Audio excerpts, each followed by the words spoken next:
Magnus Carlsen has returned to the board. This is his first game of chess since he lost to Hans Niemann and withdrew from the Sinquefield Cup.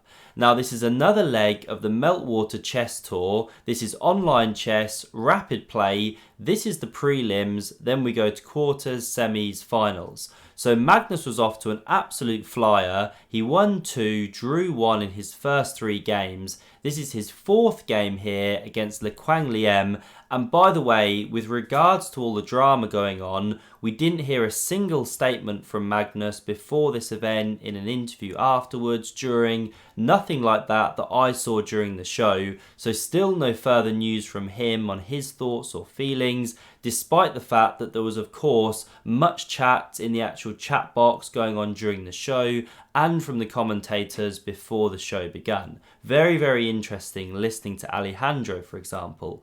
On with the game here though, we're going to let the chess speak for itself today. Magnus had the black pieces in this game and he was playing against Lê Quang Liêm. He had white. Let's see what happened.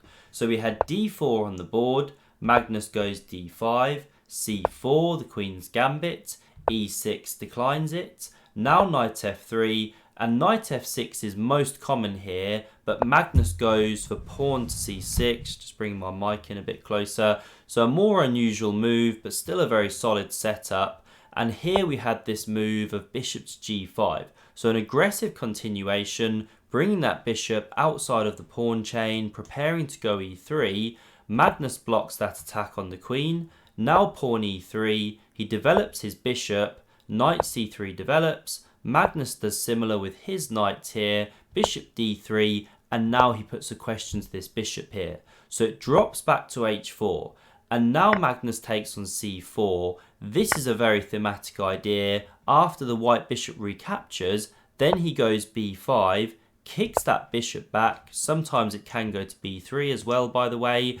And the whole idea here is that now black brings the bishop to b7. That's how they want to bring that piece into the game, playing for a quick c5, sometimes even at the cost of the b5 pawn. And now here we see a mistake from Lê Quang Liêm. He goes immediately wrong. There was a game here actually between Anish Giri and Magnus Carlsen where Anish went castle. This was back in 2020. The line went like this, the rook came to the c-file, and Anish just held off on this e4 break. Good move, let Magnus come with b4. Then he swapped here, brought the knight into the middle. This was how the game went, roughly level position.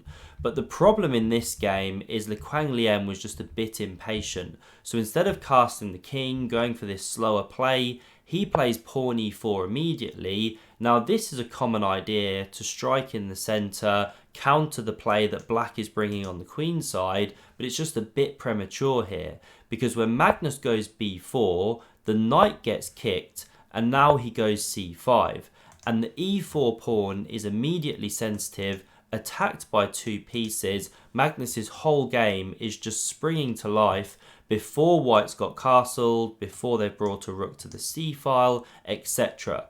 So there's big problems here. How do you actually defend this pawn? Now if you try queen to e2, which looks very natural, then black can take on d4. After the knight recaptures, you can simply castle the king, and there's some big hidden threats in this position. So say white castles, which looks very natural, well then you can go knight to e5, and you've suddenly opened up the queen, attacking this knight, and there's no way to actually defend it at all. And if you move it away, say you came to b3 for example, well then you're dropping this piece on d3. This is the problem. If you try f4 to counterattack this knight, well we take here with check, and then after king moves or bishop blocks, well we take here. So none of the tactics are working at all for white. So you can't allow this knight to actually come to e5. So after castles, you'd then have to go pawn e5 here yourself, but then black can actually take that pawn anyway, regardless of letting you push. Because after queen recaptures, then there's knight to d7. You hit the queen, it has to move away. Now you take on h4. Now white takes on b7. I know this is absolutely crazy, but bear with me, because now knight e5 comes once again, hitting this bishop, opening up the queen. You simply can't save all the pieces. You could have something like this, check, queen captures, pawn e5, you're winning back your piece by force because it's pinned to the queen. I know this is very long, tactical, lots going on, but these are all the big problems that Lê Quang Liêm has in the position when he pushes e4 too early in the game before the king has castled. So after c5 from Carlsen, this is why you can't go queen e2. This is why we now had e5 on the board. So it kicks the knight into d5. It's a different way to look after the pawn. But now after these bishops get exchanged, queen recaptures, takes on c5, Magnus castles and says to white, fine, you're a pawn up, but you still have big problems defending both of these pawns, and look at how my pieces have now sprung to life. The bishop is open, the knight's coming to f4. This is really dangerous for white. So the rook came to c1, defending that pawn. Magnus comes to c8 with his rook, rekindling the threat of taking that one. White castles the king. And now the knight comes to f4, still Magnus holds off capturing the pawn, he can capture that at his leisure, and here white goes wrong. It's a really difficult position to play, the bishop is attacked, you don't really want to give that one up, because it could be an important defender of the king position here against this bishop, and the best move according to the engines is bishop to b5, counter-attacking this one. And if black went knight to c5, which isn't the best move by the way, technically bishop d5 is best, but okay, this one looks quite natural. If you did do this, well then you can go queen d6, start looking to get those queens off, and white can just about try and hold on, but black's definitely still better by about a pawn or so. But bishop b5, really hard move to see. Instead queen d2 came, looking to capture this knight, probably expecting takes, queen takes, and then trying to grovel on in this kind of position here, getting some pieces off the board. Still black's a bit better with that better minor piece, but we didn't have takes on d3 by Magnus. He comes up with a superb move in this position. Can you find it if you pause and look for the tactic? So here Magnus plays knight takes on e5, stunning move. Because now if the queen takes the knight, which was the move that was threatened, well we take on d3, we fork these two, and we actually pick up an exchange now at the end of the line. So clearly taking on f4 is no good.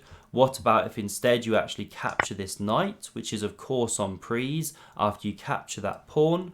Well, queen g5, this is the follow-up. Using the threats of bishop, knight, queen, all around the king, you're threatening mate. How do you stop that one? Well, f3 looks the most logical, this is the best move, but then you can go knight to h3 check, king sidesteps, and then you pick up the undefended queen. Once again, all the tactics are just working in black's favour.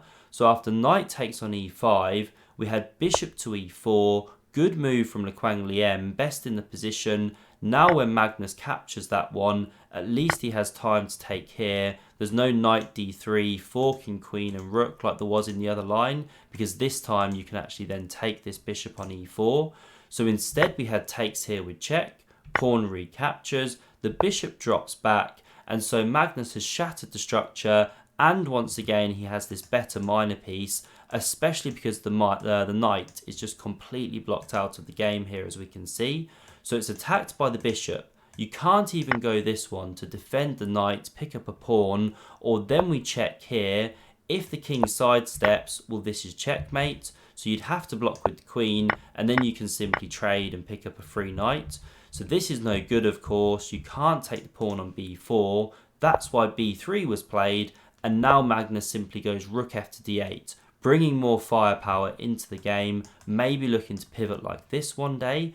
White challenges the file, these rooks come off the board. Now the bishop takes on a4, and so although that was a wonderful minor piece, that was a terrible knight. Looks really weird to give it up.